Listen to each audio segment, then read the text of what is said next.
Përshëndetje dhe mirë se vini në Ajo Podcast. E ftuara e radhës e ka thyer rregullin e prezantimeve që unë bëj zakonisht për personazhet, sepse e zbuloj ngadalë duke I vënë një fjali ajo. Nëse unë them që ajo është nga Dibra, ka 23 vjet që raporton për kronikën dhe gjykatat dhe krimin në këtë vend, së fundmi edhe nga Spaku. Është mami I 2 vajzave, ju do ta kuptoni më njëherë që ajo është Klodiana Lala, se s'mund të jetë dikush tjetër, apo jo? Klodi, mirë se erdhe në shtëpinë tonë mediatike. Ne kemi bërë shumë episode dhe kemi ftuar shumë gra dhe vajza që janë në media prej shumë vitesh, por unë nuk do ta konsideroja të plot një seri podcastesh që flet për gruan në media, nëse nuk do të kishim një figurë si ty, e cila është bërë tani pseudonimi edhe I gazetarisë së vërtet, cilësore dhe kurajoze. Megjithatë duket që edhe mbas 23 vitesh, sado që ti përpiqesh të qëndrosh në llogoren tënde për të thënë të vërtetën, aq më shumë shtohen sulmet ndaj teje. Së fundmi kemi parë edhe disa përplasje që nuk të vinë nga llogoret e atyre që kanë interesa të drejtpërdrejta tek pjesa e krimit të organizuar, por edhe nga politika. Mund ma thuash si vjen kjo? Në farë mënyrë.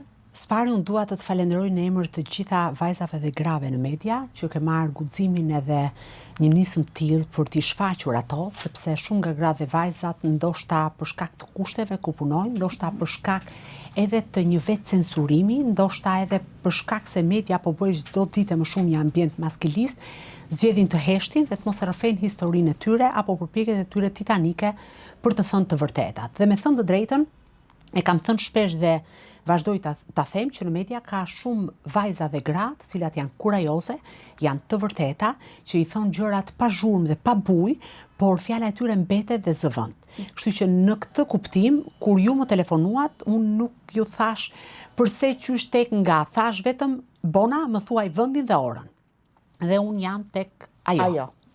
Unë jam një prej jush, ju bëni një pyetje të drejtë dhe besoj niset nga një debat që kryesisht ka qenë një debat në rrjetin tim social në Facebook me një deputete të re të Partisë Socialiste, një prurje re në kuvendin e Shqipërisë, ajo quhet Sara Mila.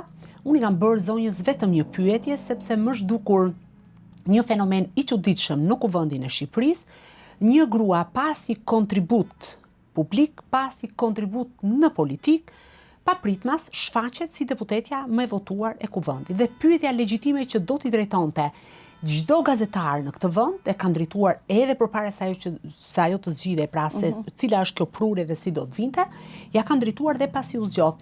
Si arritet ti siguroje mbi 20.000 vota? Mua më intereson. Nëse është kaq e lehtë, mund të kandidojmë dhe në të dyja. Na tregoj formulën, pra këtë kërkova, se ndoshta dikush që po na dëgjon, na e thot këtë gjë. Ju thoni që bëj çdo ditë më vështirë. Është e vërtetë, sepse më përpara gazetarët patjetër kishin sfida, por mendoj që zëri I gazetarit ishte shumë I fortë. Për fat keq, sot gazetarët po I heshtin përmes fake newseve. Dhe unë këtë shqetësim e kam nisur ta bërtas me të madhe vite më përpara, kur fillova të shfaqesha në emisionin Opinion, një platformë shumë e madhe televizive, saqë që në momentin që binte sigla dhe hapej ekrani dhe dikush e kuptonte që je aty, shkruante dhe kuptoje më pas që rrjeti patronazhistëve ishte I frikshëm.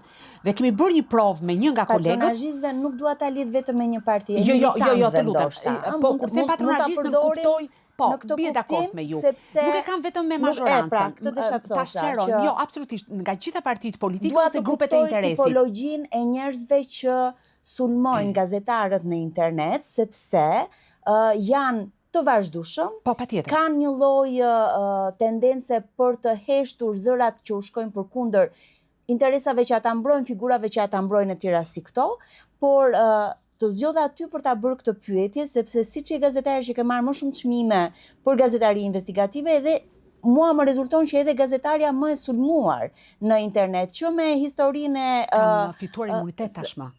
Okej, më duhet kjo formula. Ja po ta them. Sepse ne bëm me një nga kolegët, nuk po ja them emrin se nuk I kam marrë autorizim, në një nga daljet e mia publike kisha publikuar një lajm që në këndvështrimin ton prekte interesa. Dhe poshtë fotos time dhe lajmit kishte ndoshta mund të them 700-800 mesazhe dhe vendosëm të fshim disa prej tyre. Dhe i fshim në ndoshta 10 minuta të njëjtët mesazhe, të pandryshuar. Mund të bëhen nga bota, ju e dini që mund të bëhen Pra do thotë që makineria e sulmit, dhe kur them patronazhizëm e kam për gjitha partitë politike, për të gjithë grupet e interesit, pra kanë gjetur një mënyrë të sofistikuar që as mos përballen me drejtsinë, të përbaltin çdo figurë që u bie ndesh, dhe nuk e kanë bërë vetëm me mua, e kanë bërë me shumë vajza dhe gra në media, por shumë të tjera kanë heshtur, janë tërhequr. Kur unë i ftoj, ne kemi patur, unë jam drejtuese e një misioni modest, në Shënjestër. Edhe ju e dini që sfida më e madhe për mua për të folur për çështjet e kronikës, për çështjet që kanë të bëjnë me krimin organizuar, me korrupsionin e tjera me radhë, është të gjej vajza dhe gra që flasin, sepse kur unë marr dhe ju them temën, ato stepen dhe e kuptoj se kam aq eksperiencë për ta kuptuar kur dikush ka realisht një problematik dhe nuk vjen, kur dikush është realisht i pamundur dhe nuk vjen, dhe çdo ditë e më shumë më reduktohen vajza dhe gratë që flasin dhe e kuptoj që kjo vjen për shkak të presionit dhe vulgut që hidhet nga adresa false, nga njerëz anonim që fshihen, unë i kam quajtur min të kanaleve. Më fal, nuk dua të përdor një term të papërshtatshëm kur ne flasim për gratë, por nuk ka gjë më të turpshme se si burra dhe gra në mosha të ndryshme, me profesione të ndryshme, pse një moment ju preket interesi, fyen dhe denigrojnë dikë pa e njohur fare. Asnjëri nga këta njerëz që kanë shkruar kundër meje apo kundër kolegeve të mia nuk kanë ecur në kputucët e mia. Nuk i kanë kaluar vështirësitë e mia. Nuk e din asnjë moment të jetës tyre se si un kam ikur nga familja ime kur kam qenë vetëm 14 vjeçare. Dhe kam qëndruar disa vite tek halla, pastaj tek xhaxha im, pastaj kam ikur në konvikt, pastaj kam qëndruar në shtëpi me qera, për një arsye të shkollohesha. Ndoshta ata nuk e kanë kaluar këtë kalvar, por unë e kam kaluar dhe më dhëm shumë lëkura kur e mendoj se sa shumë peripeci kam kaluar në kohra të tjera. Mos harrojmë, jemi në Shqipërinë e 2026-s, po flas për Shqipërinë e 96-s, 97-s, kur unë kisha ardhur në Tiranë dhe gjithandej kishte vetëm Kalashnikov, vetëm armë dhe plumba. Dhe unë isha një vajzë e vogël e pambrojtur. Pra në këtë aspekt, nuk e di se ku e gjejnë kurajën këta njerëz të sulmojnë dikush që nuk e njohin fare. Ata nuk e dinë se në çfarë kushtesh jetoj unë, në çfarë kushtesh jam rritur unë. Pra fillojnë dhe hedhin vrerë dhe helm, dhe të thash nuk e kam vetëm për vete, unë kam fituar tashmë imunitet. Tani e kam kthyer ti përdor komentet kundër meje me shumë sportivitet, ti përdor si një armë të fortë. E kam filluar të tallem me ta rëndshëm, domethënë të bëj ironi. Ti ke një faqe në Facebook shumë aktive. Herën e fundit që kontrollova ishin 14.000 ndjekës. Që e kam hapur vetëm para 2 muajsh, sepse unë e kam pas të mbyllur. Dakor.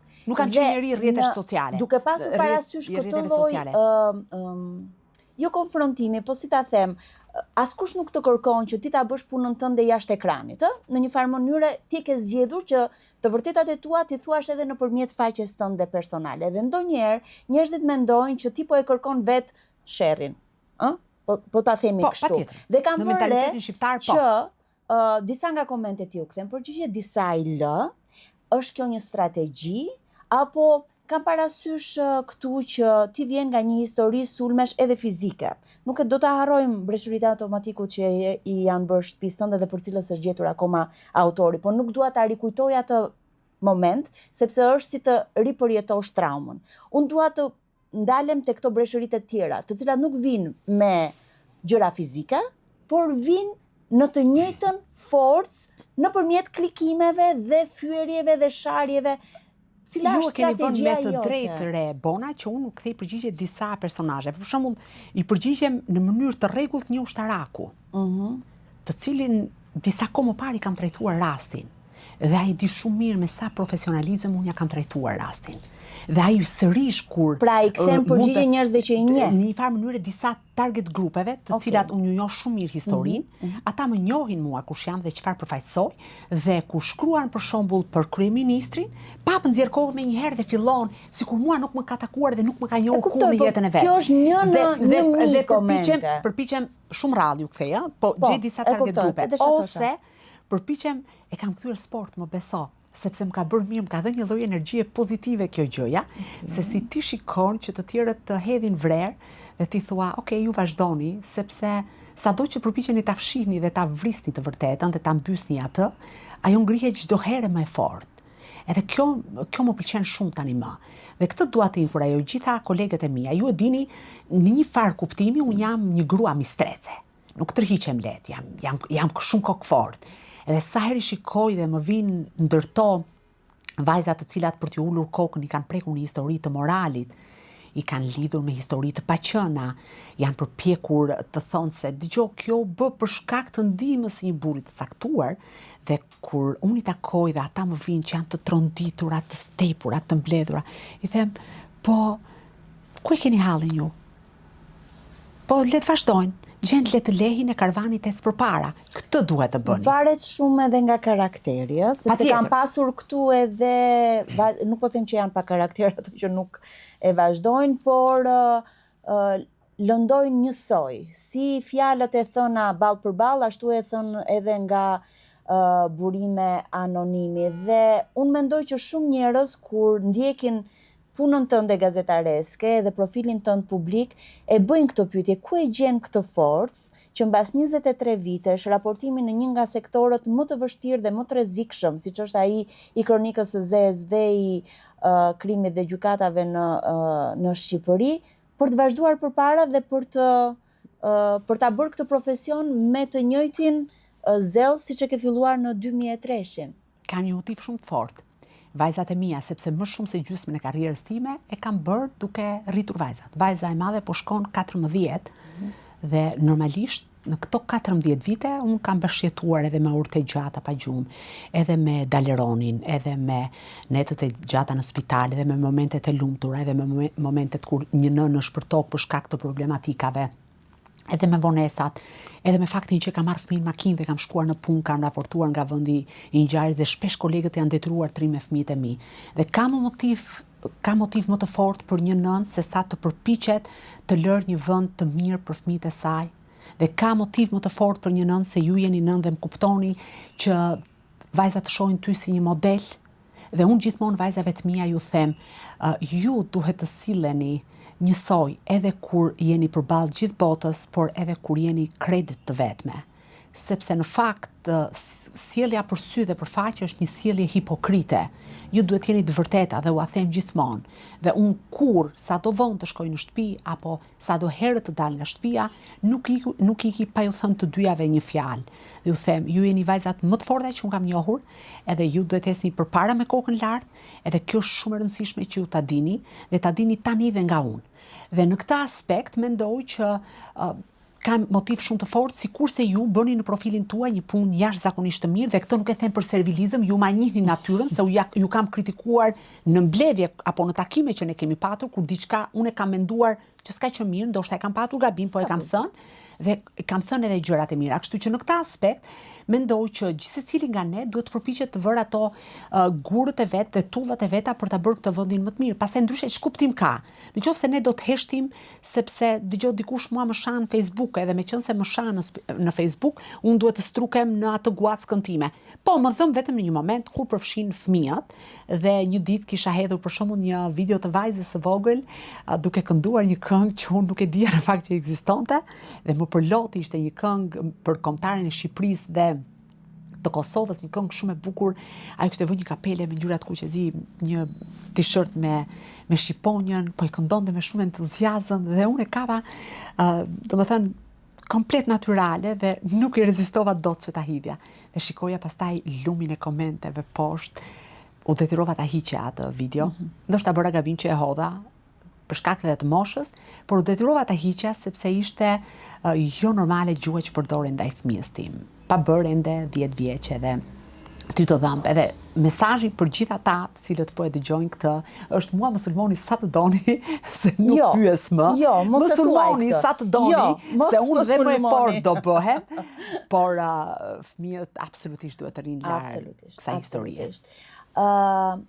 Klodi, ti je një antare aktive e forumit të gazetarëve për barazinë gjinore themeluar nga UNWomen, edhe unë kam pasur takimet e fundit për arsye shumë të forta. Prania jote ndihet gjithmonë.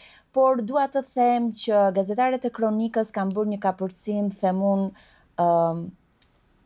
transformues, rrënjësor në mënyrën se si e raportojnë dhunën ndaj grave dhe vajzave, dhe ti je një aktiviste shumë e mirë për të drejtat e grave dhe vajzave, dhe nga ty e kam dëgjuar për herë të parë mbështetjen për ndryshimin e kodit penal që quan këtë me emrin e vërtet femicid dhe jo vrasje në brenda rrethit familjar, siç e ka qenë deri diku. A mendon ti që raportimi me ndjeshmëri gjinore i bën mirë gazetarisë edhe e nxjerr, si me thënë, nga këto sinoret e stereotipeve, klisheve, ku gjithmonë gjykohet viktima, nisur nga numri i lartë i dhunës ndaj grave dhe vajzave që ne kemi në Shqipëri. Dua mendimin tënd si gazetare. Okej, është pak specifike, duhet thënë. Dëgjoj, ne nuk kemi patur fare eksperiencë për të raportuar rastet e dhunës në familje, ku kryesisht viktimat e dhunës janë gratë apo vajzat, dhe dhunuesi është partneri, bashorti, babai, vllai apo të afërm të tjerë. Dhe shpesh kemi bërë edhe ne gabime. Patjetër. Po flasim vite përpara. Duke u ndërgjegjësuar, duke u rritur profesionalisht, duke parë, ndoshta edhe duke udhëtuar, edhe duke bërë trajnime jashtë vendit, për fat mirë për shkak të punës që kam patur, më ka rastisur që me projekte të ndryshme të udhëtoj jashtë vendit, duke marrë pjesë edhe në forume dhe duke diskutuar me gra të zgjuara, siç e quaj unë, edhe me mendjen plotë dhe me shpirtin e bukur, kupton që në fakt një grua ka nevojë për të mbrojtur në shumë dimensione. Dhe në këtë aspekt mendoj që media ka bërë një hap galopant për mënyrën e të raportuarit të rasteve të dhunës në familje apo të vrasjeve, për fat keq që është një plagë e madhe që vijon të jetë e hapur, edhe sigurisht nuk do të mbyllet kurrë, por ne duhet të përpiqemi ta minimizojmë dhe të mos ketë trauma tek fëmijët që mbeten pas nga këto histori e tjera me radhë. Dhe me thënë të drejtën, her pas here më ndodh që jam e dyzuar kur raportoj lajme. Edhe pyes, për shembull Arta Mandron, unë e marr shpeshherë në telefon dhe ajo e di këtë gjë, dhe i them profesoresh, jam përpara këtij rasti, dikur kam gabuar, më orientoni, edhe pse unë jam juriste dhe ka qenë një ndër njerëzit që e kam patur dhe pedagoge e tjera me radhë, një ndër studentët e saj, i kam thënë të lutem, më oriento si duhet të qasem unë ndaj këtij momenti. Dhe jam përpjekur të shkoj përtej një raportimi klishe dhe mendoj që kjo e ndihmon në tërësi gruan dhe vajzën, por nga ana tjetër lë edhe një lloj trashëgimie tek brezat e rinj të gazetarëve. A mund të gaboj sot? Po mund të gaboj edhe sot, sepse të thash mund të kesh një grua duhet parë në shumë dimensione. Pra një grua që unë jam nënë edhe mund të rri tërë natën pa gjumë për shkak të temperaturës së fëmijës, siç rri edhe babai patjetër, po nëna mua më duket se ka një lloj ndjeshmërie më të lartë, edhe ti duhet të dalësh dhe të përballesh me publikun, dhe ndoshta një moment lodhje, një moment tensioni, një moment stresi etj. Me radhë mund të bëjnë ty ndoshta një moment të cënueshme. Kështu që në këtë aspekt mendoj që ka bërë kemi bërë një zhvillim të qëndësishëm, por duhet bërë edhe më tepër. Çfarë duhet bërë më tepër? Gratë dhe vajzat duhen mbështetur edhe sa i përket, pra duhet ketë politika të natyrës që nëse një grua apo një vajzë është e dhunuar, duhet i gjendet një vend pune, duhet i jepen lehtësira për të marrë, për të patur një banesë të saj, duhet ketë shërbim shëndetësor, duhet ketë shërbim psikologjik, ndoshta duhet ketë mundësinë për shkuar edhe tek një psikiatër, jo vetëm ajo, por edhe në rastet kur ka fëmijë të shkojnë edhe fëmijët. Për fat keq këto mungojnë në Shqipëri. Domethënë ne në letra i kemi në ligje. Pra nëpërmjet raportimeve a mund ta ngrem neve mungesën e shërbimeve edhe ta kalojmë narrativën nga çfarë bëri keq kjo grua në çfarë mund të bëhet që kjo situatë mos përsëritet më. Dgjoj, bona unë në përditshmërinë time bashkë me kolegët e mia, me Anilën për shembull, me Glidonën apo të tjera, përpiqemi të ndihmojmë shpesh gratë të cilat janë në vështirësi, në forma dhe mënyra të ndryshme. Dhe unë kam zgjedhur t'i orientoj drejt se si ato të përfitojnë nga politikat shtetërore. Domethënë si mund të gjejnë një avokat pa pagesë kur ka nevojë, si mund të qasen për të fituar një asistencë ose një ndihmë sociale, si mund të aplikojnë ata për të patur një banesë të tyre, pra përmes kredive të buta, si mund të përfitojnë nga shërbimi shëndetësor apo nga trajtimet e tjera.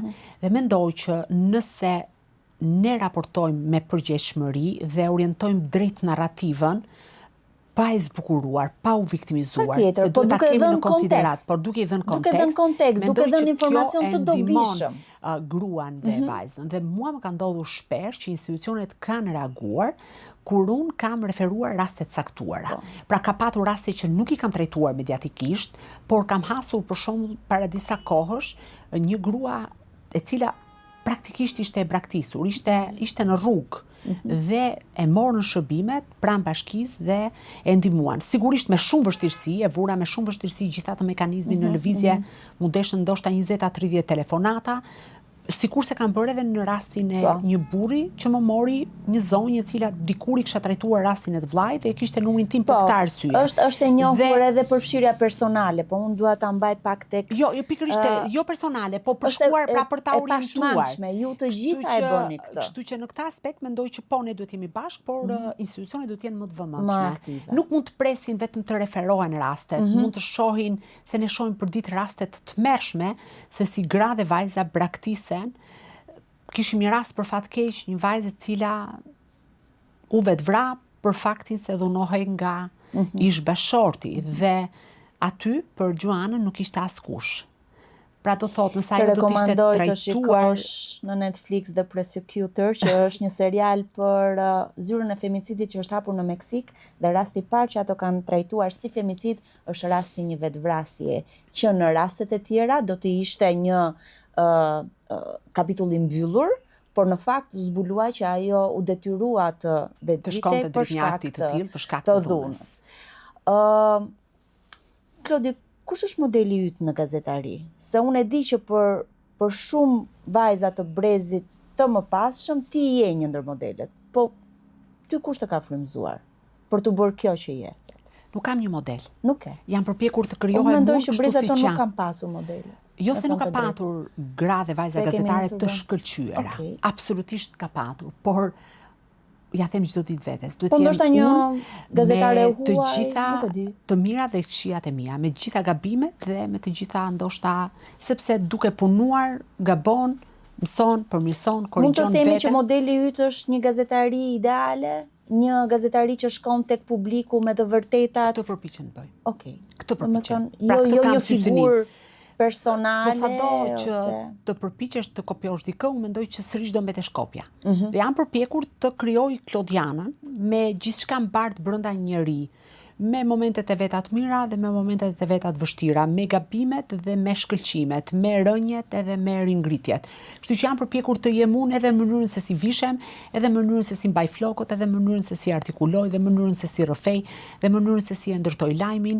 Shpesh herë bëj dhe jo në mënyrë të shkëlqyer, sepse ne jemi televizion informativ dhe duhet lajmi tani, sepse është ora 13:30 dhe je lajmi i parë.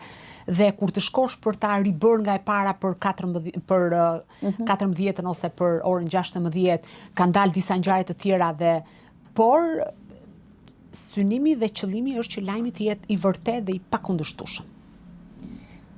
Kur ishte momenti që ti mendove që kalimi nga gazetaria e shkruar në televizion është, si me thënë, ajo që i mungonte karrierës tënde? Do doje të ishe prap në të shkruarën, apo televizioni është okej për ty? Unë e kam dashuruar gazetën, nëse mund ta përdor këtë term. E kam dashur edhe ka qenë një ndarje e vështirë, sidomos me gazetën shqiptare, ku unë kalova thuajse një dekadë, sepse përtej të gjithave aty unë isha si në një familje. Do të thënë, nga do që sillesha dhe sido që ta mendoja, isha aty, kisha krijuar një rreth shumë të mirë miqësor, një standard pune.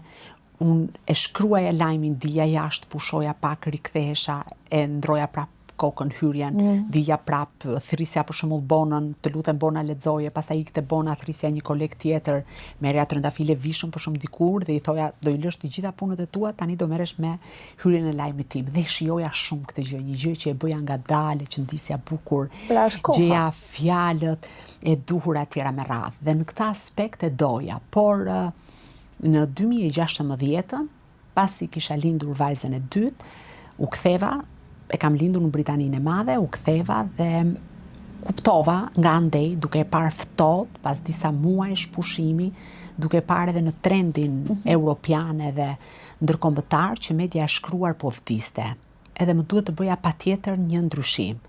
Dhe ishte pikërisht shtatori 2016-s, kur unë e kam lënë dhe vendosa të kaloj në televizion.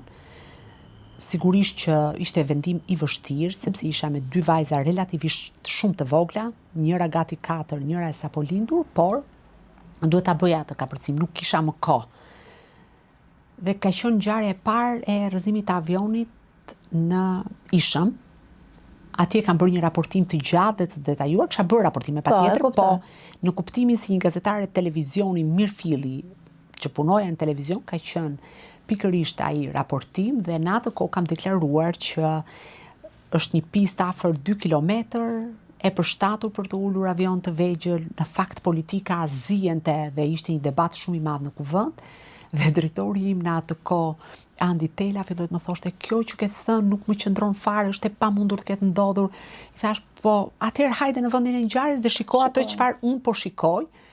Dhe ndoshta një orë ose një orë e gjysmë vonë nga raportimi, sepse unë vajta shumë shpejt në vend ngjarje, nuk shkova nga pjesa e Durrësit, po hyra nga pjesa e Rinasit në një rrugë të shkatruar, por që për shkak se nuk ishte trafik më ana tjetër ishte me shumë trafik dhe gazetarët e tjerë erdhën më vonë. Në moment që u ngrit droni, atëherë u kuptua edhe për masa e gjës që kishte ndodhur dhe që provonte pikërisht ato akuzat që flitej për trafik të lëndë narkotike në rrugë ajrore. Dhe pastaj kam bërë domethënë çfarë unë kam menduar të arsyeshme për të bërë një gazetari të mirë, por televizioni ka një gjë, ti je në luftë me kohën. Nëse ti nuk e ke lajmin të parin, ta kesh të saktë, ta raportosh përpara të tjerëve, e ke humbur. Dhe duhet të jesh gjithkohës në luftë me kohën, duhet marrësh vendimet aty për aty. E bën atë lajmin apo nuk e bën atë lajmin. Dhe për shembull ju them një moment kur është arrestuar kryetari i Bashkisë së Tiranës, gazetari i parë modestisht që e kam mësuar lajmin kam qenë unë, dhe problemi është që Erion Veliaj po na shiste live një aktivitet që kishte regjistruar më herët. Dhe tani si doja raportoja publikut që ky Erioni ishte live dhe ndërkohë Erioni ishte në pranga. Dhe e kam pritur, domethënë më dridhej dora, ai minutazhi që kaloni. Ke parasysh në orën e dorës? Ja, iku dhe 1 minutë dhe sa kam mbetur nga video që ne të futeshim në transmetim. Sepse doja të kisha lajmin e para, një lajm që ishte në këndvështrimin tim, një lajm i rëndësishëm, sepse ishte kryetar bashkimi dhe detyrë etj me radhë. Po ka plot raste të tilla. Megjithatë, televizioni në disa aspekte ka ecur, në disa aspekte tjera ka bërë shumë regres. Për shembull, në denigrimin e disa figurave, në mënyrën se si trajtohen lajmet, në propagandë, apo fakti që nuk ka 2 apo 3 burime sikur se lajmi duhet balancohet. Në shumë raste ne kemi lajme që tha ky, tha ai, pra një ligjërat të drejtë dhe deklaroi ky apo deklaroi ai pa bërë verifikimet më tejshme. Ndërkohë që narrativa mund të jetë krejtë ndryshme nga ajo që deklarohet nëse do të bëhet gazetari mirëfilli. Kur të bëra pyetjen ne kisha fjalën që një eksperiencë në gazetarinë e shkruar të jep më shumë dorë për gazetarinë televizive, sepse nuk e kohë që të bësh 2-3 hyrje, fjalorin duhet ta kesh të pasur, aparatin e analizës gjithmonë gati, për pyetjet që mund të jenë në stand-up, nga terreni, edhe pjesëmarrjen në emisione televizive, kështu që për brezin e ri të gazetarëve që e fillojnë nga televizioni, mendoj që investimi në të shkruarën është thelbësor. Absolutisht shumë i rëndësishëm. Dhe brezi jon pati fatin që ta gazeta të kultivon shumë fjalorin, të jep mundësinë për të përdorur disa fjalë të bukura, të gjendura, disa fjalë që godasin, dhe këto të bën në një farë mënyrë si shprehi. Sepse ti vazhdon të shkruash edhe tek shtek.org e kam parë dhe te Birni. Domethënë forma e gazetarisë së shkruar nuk është se ka humbur.